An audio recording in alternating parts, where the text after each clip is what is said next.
ಭಾಗವಹಿಸ್ತಕ್ಕಂಥವರಿಗೆ 28ನೇ ತಾರೀಕಿನ ಇದೇ ತಿಂಗಳು 28/3/2026 ಅವರಿಗೆ ಅವಕಾಶವನ್ನು ಕೊಟ್ಟಿದ್ದೀವಿ. ಅವರು ನೋಂದಾವಣಿಯನ್ನ ಶ್ರೀಮಠದಲ್ಲಿ ಬಂದು ನೇರವಾಗಿಯೂ ಮಾಡಿಕೊಳ್ಳಬಹುದು.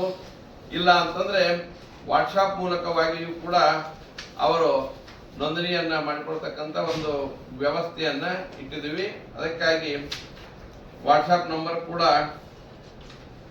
9738681660 ಈ ನಂಬರಿಗೆ ನಮ್ಮ ಮಠದ ಸೂಪರ್ವೈಸರ್ ಆಗಿರ್ತಕ್ಕಂಥ ಪರಮೇಶ್ ಬಡಿಗೇರ್ ಇವರ ನಂಬರಿಗೆ ವಾಟ್ಸಾಪ್ ಮೂಲಕವೂ ಕೂಡ ಅವರಿಗೆ ನೋಂದಣಿಯನ್ನು ಮಾಡಿಕೊಳ್ಳಲಿಕ್ಕೆ ಅವಕಾಶವನ್ನು ಕೊಡ್ತಾ ಇದ್ದೀವಿ. ಈ ರೀತಿಯಾಗಿ ನೋಂದಾವಣಿ ಆಗಿರ್ತಕ್ಕಂಥ ಭಜನಾ ತಂಡದವರಿಗೆ ಪ್ರತಿ ದಿವಸ ಸುಮಾರು 25 ತಂಡಗಳಿಗೆ ಹಾಡಲಿಕ್ಕೆ ನಾವು ಅವಕಾಶವನ್ನು ಕೊಡ್ತಾ ಇದ್ದೀವಿ. 4 ದಿನಗಳ ಪರ್ಯಂತರವಾಗಿ ಒಂದು ಸುಮಾರು 100 ತಂಡಗಳ ಮೊದಲನೇ ಸುತ್ತಿನಲ್ಲಿ ಭಾಗವಹಿಸ್ತಾ ಇದ್ದಾವೆ. ಕೊನೆಯ ಸುತ್ತಿನಲ್ಲಿ ಒಂದು 50-60 ತಂಡಗಳು ಬರ್ತಾ ಇದಾವೆ. ಅವರಿಗೆ 2ನೇ ತಾರೀಕಿನ ದಿವಸ ಹಾಡ್ಲಿಕ್ಕೆ ಕೊಡ್ತೀವಿ. 3ನೇ ತಾರೀಕಿನ ದಿವಸ ಬಹುಮಾನ ವಿತರಣೆಯೊಂದಿಗೆ ಈ ಕಾರ್ಯಕ್ರಮ ಮಾಡತಕ್ಕಂಥದ್ದು ಮುಕ್ತಾಯ ಆಗ್ತದೆ. ಭಾಗವಹಿಸಿರ್ತಕ್ಕಂಥ ಪ್ರತಿಯೊಂದು ತಂಡಕ್ಕೆ ಒಂದು ನೆನಪಿನ ಕಾಣಿಕೆಯನ್ನು ಕೊಡ್ತಾ ಇದ್ದೀವಿ. ಅದರ ಜೊತೆಗೆ ಪ್ರತಿಯೊಬ್ಬ ಸದಸ್ಯರಿಗೂ ಅವರು ಭಾಗವಹಿಸಿರ್ತಕ್ಕಂಥ ಪ್ರಶಸ್ತಿ ಪತ್ರಗಳನ್ನು ಕೂಡ ನಾವು ಕೊಡ್ತಾ ಇದ್ದೀವಿ. 6 ಜನರಿಗೆ ಈ ಸ್ಪರ್ಧೆಯಲ್ಲಿ ಕಡಿಮೆ ಅಂತಂದ್ರೆ 6 ಜನ ಇರಬೇಕು, ಹೆಚ್ಚಿಗೆ ಅಂತಂದ್ರೆ 10 ಜನರವರೆಗೂ ಕೂಡ ಇರಲಿಕ್ಕೆ ಅವಕಾಶವನ್ನು ಕೊಡ್ತಾ ಇದ್ದೀವಿ. ಮೊದಲನೇ ಬಹುಮಾನ 1,11,000 ರೂಪಾಯಿ ಇದೆ. 2ನೇ ಬಹುಮಾನ 90,000 ರೂಪಾಯಿ, 3ನೇ ಬಹುಮಾನ 80,000 ರೂಪಾಯಿಗಳು.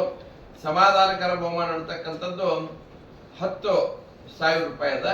10,000 ರೂಪಾಯಿಗಳನ್ನ 10 ತಂಡಗಳಿಗೆ ಆಯ್ಕೆ ಮಾಡ್ತೀವಿ. ಅಂದ್ರೆ ಒಂದು ಜಿಲ್ಲೆಯಿಂದ ಯಾರು ಒಳ್ಳೆಯದು ಹಾಡಿದ್ದಾರೆ, ಸುಮಾರು ಒಂದು ಯಾವುದೋ ಒಂದು ಗದಗ ಜಿಲ್ಲೆನೋ ಬಾಗಲಕೋಟೆ ಜಿಲ್ಲೆನೋ ಒಂದು ಜಿಲ್ಲೆಯನ್ನು ಒಂದು 10 ತಂಡ ಭಾಗವಹಿಸಿದ್ದೀವಿ ಅಂತಂದ್ರೆ ಆ 10 ತಂಡದಲ್ಲೇನೆ ಯಾರು ಉತ್ತಮರು, ಈ ಉಳಿದ ಎಲ್ಲಾ ತಂಡ ಜೊತೆಗೆ ಕಂಪೇರ್ ಮಾಡೋದಿಲ್ಲ. ಪ್ರಾದೇಶಿಕವಾಗಿ ಆ 10 ತಂಡಗಳಲ್ಲಿ ಒಂದು ಜಿಲ್ಲೆಯಿಂದ ಭಾಗವಹಿಸಿರ್ತಕ್ಕಂಥ 10 ತಂಡಗಳಲ್ಲಿ ಯಾರು ಉತ್ತಮ ತಂಡ ಅಂತಕ್ಕಂಥದ್ದು ಆಯ್ಕೆ ಮಾಡಿ ಅವರಿಗೂ ಕೂಡ ಸಮಾಧಾನಕರ ಬಹುಮಾನ ಅಂತಕ್ಕಂಥದ್ದನ್ನು ಕೊಡ್ತಾ ಇದ್ದೀವಿ. ಮಹಿಳೆಯರಿಗಾಗಿ ಒಂದು ಬಹುಮಾನವನ್ನ 11,000 ರೂಪಾಯಿ ಕೇವಲ ಮಹಿಳಾ ತಂಡದವರಿಗೆ.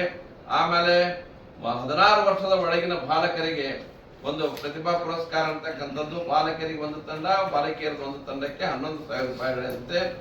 ಇನ್ನು ವೈಯಕ್ತಿಕವಾಗಿರ್ತಕ್ಕಂಥ ಬಹುಮಾನ ಉತ್ತಮ ಹಾಡುಗಾರರಿಗೆ ಇಬ್ಬರಿಗೆ 3,500 ರೂಪಾಯಿದಂತೆ, ಉತ್ತಮ ತಬಲಾ ವಾದಕರಿಗೆ, ಉತ್ತಮ ತಾಳು ವಾದಕರಿಗೆ, ಉತ್ತಮ ದಮಡಿ ವಾದಕರಿಗೆ, ಉತ್ತಮ ತಬಲಾ ವಾದಕರಿಗೆ, ಈ ರೀತಿಯ ಹಾರ್ಮೋನಿಯಂ ವಾದಕರಿಗೆ, ಈ ರೀತಿಯಾಗಿ ಇಬ್ಬಿಬ್ಬರನ್ನ ಆಯ್ಕೆ ಮಾಡಿ ಆ ಇಬ್ಬಿಬ್ಬರಿಗೆ 3,500 ರೂಪಾಯಿದಂತೆ ಹಣವನ್ನು ಕೊಡ್ತಾ ಇದೀವಿ. ಭಾಗವಹಿಸ್ತಕ್ಕಂಥವರು ಕೈವಲ್ಯ ಸಾಹಿತ್ಯದ ಮೇಲೆ 2 ಪದ್ಯಗಳನ್ನು ಕಡ್ಡಾಯವಾಗಿ ಹಾಡಬೇಕು.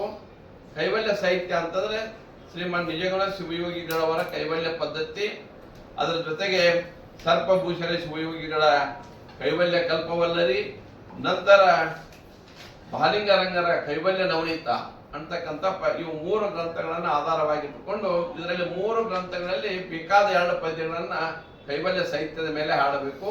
ಒಂದು ಪದ್ಯವನ್ನ ಸಿದ್ಧಾರೂಢರ ಮೇಲಾಗಲಿ, ಗುರುನಾಥಾರೂಢರ ಮೇಲಾಗಲಿ, ಅಥವಾ ದಾಸ ಸಾಹಿತ್ಯ, ವಚನ ಸಾಹಿತ್ಯ, ಯಾವುದೇ ಸಾಹಿತ್ಯದ ಮೇಲೆ ಅವರಿಗೆ ಹಾಡಲಿಕ್ಕೆ ನಾವು ಅವಕಾಶವನ್ನು ಕೊಡ್ತಾ ಇದ್ದೀವಿ.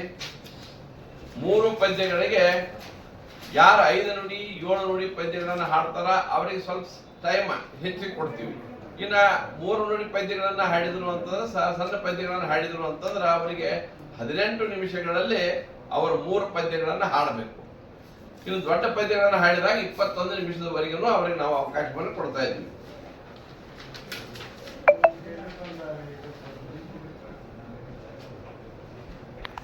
ಅವರಿಗೆ ಮತ್ತು ಜಾನಪದ ಶೈಲಿಯಲ್ಲಿ ಸಿನಿಮಾ ದಾಟಿಯಲ್ಲಿ ಹಾಡ್ತಕ್ಕಂಥವರಿಗೆ ಈ ಸ್ಪರ್ಧೆಯಲ್ಲಿ ಅವಕಾಶ ಅಂತಕ್ಕಂಥದ್ದು ಇರೋದಿಲ್ಲ. ಒಂದು ಭಜನಾ ಶೈಲಿ ಏನೈತಲ್ಲ ಆ ಭಜನಾ ಶೈಲಿಯಲ್ಲಿ ಅವ್ರು ಹಾಡಬೇಕು ಅಂತಕ್ಕಂಥದ್ದು ಕೂಡ ನಿಯಮಗಳದಾವ. ಅದರ ಜೊತೆಗೆ ನಿಯಮಗಳನ್ನ ಒಂದಿಷ್ಟು ಹೆಚ್ಚಿನ ನಿಯಮಗಳನ್ನ ನಾವು ಹೇಳ್ತಾ ಇದ್ವಿ ಅವರಿಗೆ. ಆ ಟೈಮ್ನಲ್ಲಿ ಪದ್ಯಗಳನ್ನು ಮತ್ತೊಬ್ಬರು ಹಾಡಬಾರದು, ಅಂತಿಮ ಸುತ್ತದಲ್ಲಿ ಮಾತ್ರ. ಮೊದಲನೇ ಸುತ್ತಿನಲ್ಲಿ ಯಾರು ಬೇಕಾದರೂ ಯಾವ್ದನ್ನು ಬೇಕಾದ್ರೂ ಹಾಡಬಹುದು. ಅಂತಿಮ ಸುತ್ತಿನಲ್ಲಿ ತಾವು ಮೊದಲನೇ ಸುತ್ತಿನಲ್ಲಿ ಹಾಡಿರ್ತಕ್ಕಂಥ ಪದ್ಯವನ್ನು ಹಾಡಬಾರ್ದು. ಅಂತಿಮ ಸುತ್ತಿನಲ್ಲಿ ಮೊದಲು ಯಾರಾದ್ರೂ ಒಂದು ಟೀಮ್ ಬಂದು ಹಾಡಿದ್ರೆ ಆ ಪದ್ಯ ಹಾಡಬಾರ್ದು. ಅರ್ಥಾತ್ 50ನೇ ತಂಡ ಏನಾದ್ರೂ ಅಂತಿಮ ಸುತ್ತಿಗೆ ಸೆಲೆಕ್ಟ್ ಆದ್ರೆ ಈ 50 ಕೊನೆ ತಂಡದವರಿಗೆ 50 ಪಂದ್ಯಗಳನ್ನು ಬಿಟ್ಟ ಹೊಸ ಪಂದ್ಯಗಳನ್ನೇ ಆಡಬೇಕು. ಈ ರೀತಿಯಾಗಿ ಅವರಿಗೆ ಅಂತಿಮ ಸುತ್ತಿನಲ್ಲಿ ಹೆಚ್ಚಿನ ಒಂದು ನಿರ್ಬಂಧನೆಗಳನ್ನ ನಾವು ಹಾಕ್ತಾ ಇದ್ವಿ. ಆದ್ರೂ ಕೂಡ ಅವನ್ನೆಲ್ಲವನ್ನ ಪೂರೈಸ ಎಲ್ಲ ನಮ್ಮ ನಿಯಮಗಳಿಗೆ ಒಳಪಟ್ಟು ಹಾಡಿರ್ತಕ್ಕಂಥ ತಂಡಗಳು ಸಾಕಷ್ಟು ಅದಾವ.